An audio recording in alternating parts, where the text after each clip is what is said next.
Good afternoon, Don't Unfriend Me Nation. Matthew Spear from the Don't Unfriend Me Show. 500 people tuned in to this channel and watched this State of the Union last night. It was an amazing thing. Thank you so much for stopping by.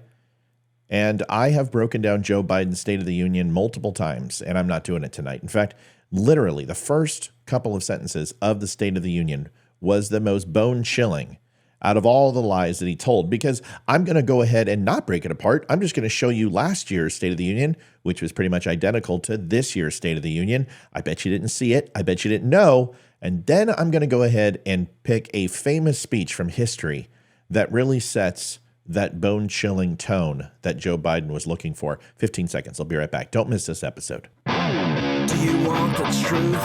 Are you tired of being so confused?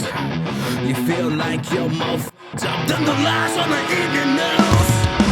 Well, just step right in. We can talk about it all as friends. And if you want, we can hug and kiss and make up for the party. Still Point, STIILPOINT. The Don't Unfriend Me band. You can find them on iTunes. Please give them a listen. Joe Biden. I'll tell you what, the guy never learns. You think when he was reading this, he would be like, this sounds familiar, but that really wasn't the overall tone of the message. And to get past all the lies about the economy, to get past the lies about Afghanistan and not talk about the border and not get people's name right and call them Lincoln, which is funny because I wrote an article that he would make a mistake and use Abraham Lincoln's name in the State of the Union. And, well, I was close. But Joe Biden declares war on Republicans. Now, I know having Joe Biden in a military uniform is pretty disgraceful, but at this point, what else could he do besides something like this?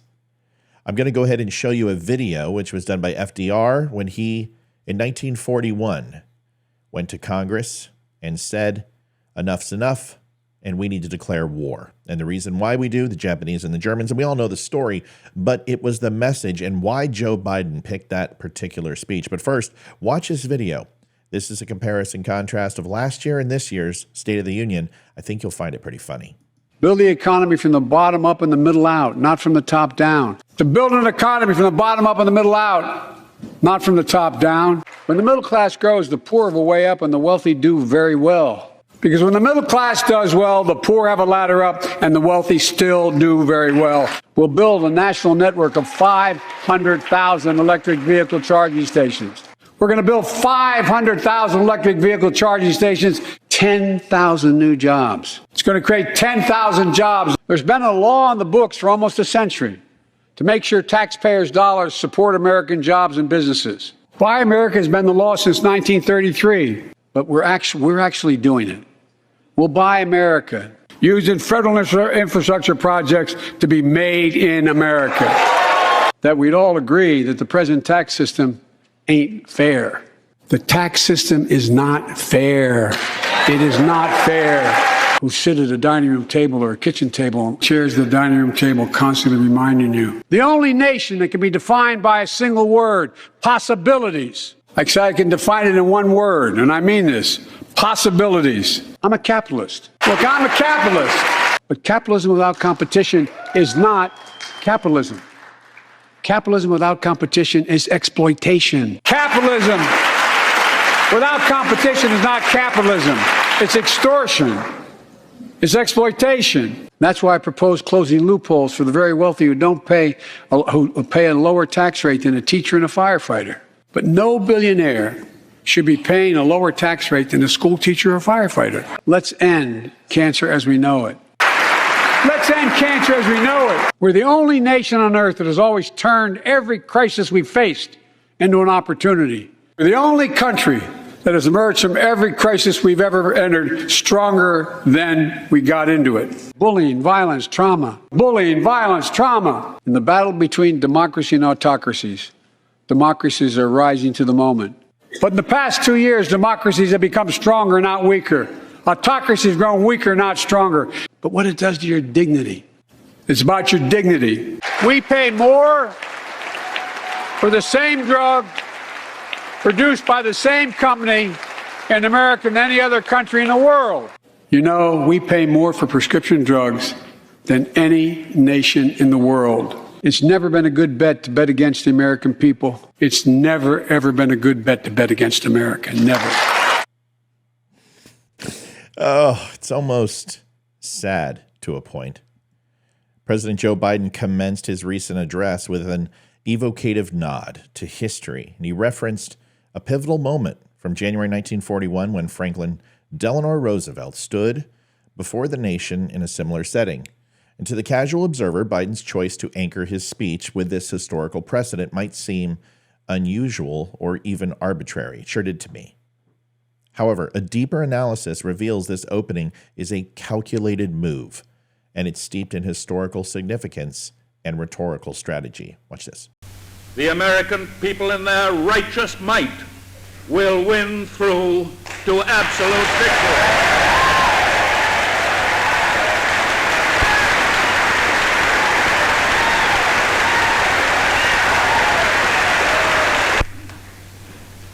I believe that I interpret the will of the Congress and of the people when I assert that we will not only defend ourselves to the uttermost, but will make it very certain that this form of treachery shall never again endanger us.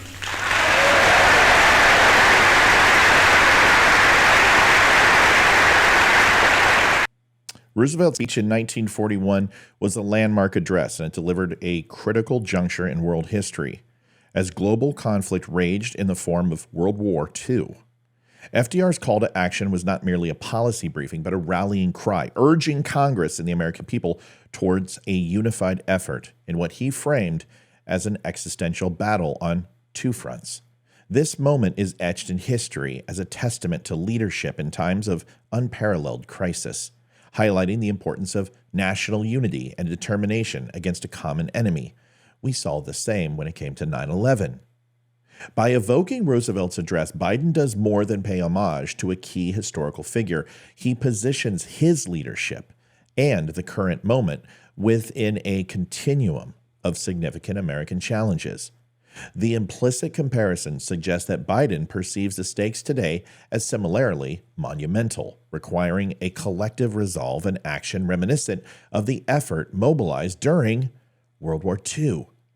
Interpreting Biden's invocation of this historical moment as a declaration of a domestic war against political adversaries, and however it may seem so, it also ties into venturing the contentious territory that we saw last night and throughout his presidency. Such a reading suggests Biden views the current political opposition not merely as competitors within the democratic process, but as existential threats akin to the adversaries faced by Roosevelt.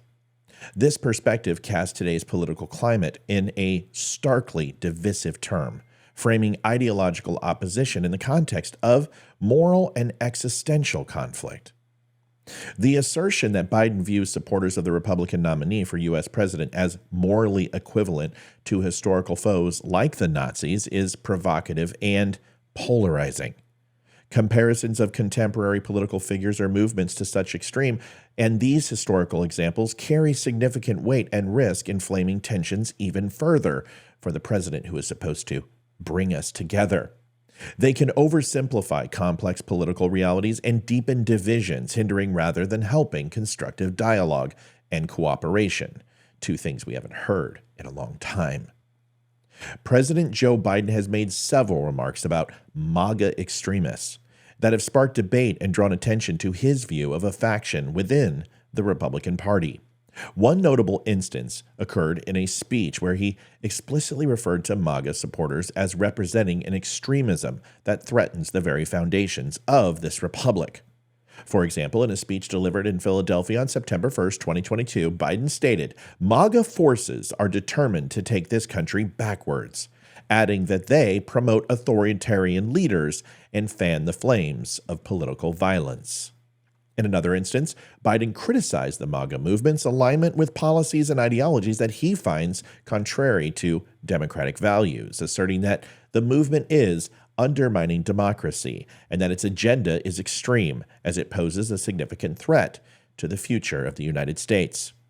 During remarks at the White House on May 4th, 2022, he emphasized, MAGA Republicans do not respect the Constitution. They do not believe in the rule of law. They do not recognize the will of the people. We have $2.5 billion in damages that says you're wrong. During President Biden's speech that he gave, there was a situation that took place that I'm going to show you really quick. Please take a second to watch this, and we'll come right back. Freedom to be safe. And America is safer today than when I took office. Year before I took office, murder rates went up 30%. 30% they went up. The biggest increase in history. It was then, through my American Rescue Plan, which every American voted against, I might add, we made the largest investment in public safety ever. Last year, the murder rate saw the sharpest decrease in history. Violent crime fell to one of its lowest levels in more than 50 years. But we have more to do. The heart-wrenching shouts of Steve Nikoui, who mourns his son, Kareem Nikoui, lost in the turbulent Afghanistan withdrawal, filled the air. He cried out United States Marines and Abbey Gate, in a raw expression of his profound grief and demand for acknowledgement. I urge everyone to keep the Nikoui family in your thoughts tonight and to call for the respect and justice Kareem's memory warrants. In a deeply unfortunate turn of events, according to the Democrats, amidst his genuine cries for justice, Steve Nikoui was arrested and handcuffed. This response starkly contrasts with the solemn respect due to such expressions of grief, especially a poignant and fervent lesson, as it occurred in a moment when President Biden was observed checking his watch at a ceremony honoring the 13 service members who made the ultimate sacrifice, underscoring the call for a more empathetic and honorable recognition of their sacrifice and service. Gold Star families deserve better, no matter who the president is. In today's deeply polarized environment, invoking historical moments of crisis and leadership can serve multiple purposes, providing perspective, drawing lessons from the past, and motivating action. Yet, it is crucial to approach these comparisons with sensitivity and a nuanced understanding of their implications. The challenges faced today are unique in their context and require solutions tailored to the contemporary landscape of political, social, and economic issues. And I think we can all agree that we've had enough of jailing people who don't agree with us politically. The framing of political discourse as a form of warfare against domestic opposition raises important questions about the nature of our so-called democracy and the ways in which leaders mobilize support for their agendas. Maybe Trudeau and Canada are who we're looking up to. After all, they are in the North. While it is understandable that leaders may seek to draw parallels with past moments of unity and determination in the face of adversity, it is essential to balance such comparisons with an emphasis on dialogue, pluralism, and the democratic process. Joe Biden should be ashamed of himself. After that, I simply checked out. Veteran Crisis Line, dial 988 and then press 1. If you're a veteran, 22 commit suicide a day. It's way too many. Please reach out. Traumatic brain injury, anxiety, depression, and PTS are all very real. Veteran Crisis is there to help. If you have a family member, friend, or someone you know you haven't talked to in a while, give them a swim buddy, give them a battle buddy, but give them somebody. Make that phone call and call Veteran Crisis. If you want to remain anonymous, they will contact that buddy of yours without letting them know you called. It's the least we can do. Thanks, folks, for watching the Donut Friendly Show. We're back at 7 o'clock tonight. We can't wait to see you. It's Friday night, Red Friday. Make sure you wear something red. I will see you with the full crew at 7 o'clock. God bless. Adjusting transmitter output. This is the Don't Unfriend Me Show with your hosts, Matt, Leroy, Amy, Olivia, and Mike. Geopolitics, military analysis, and election coverage. Coming to you live on the Spreely.tv network and all major social media channels at The Dumb Show.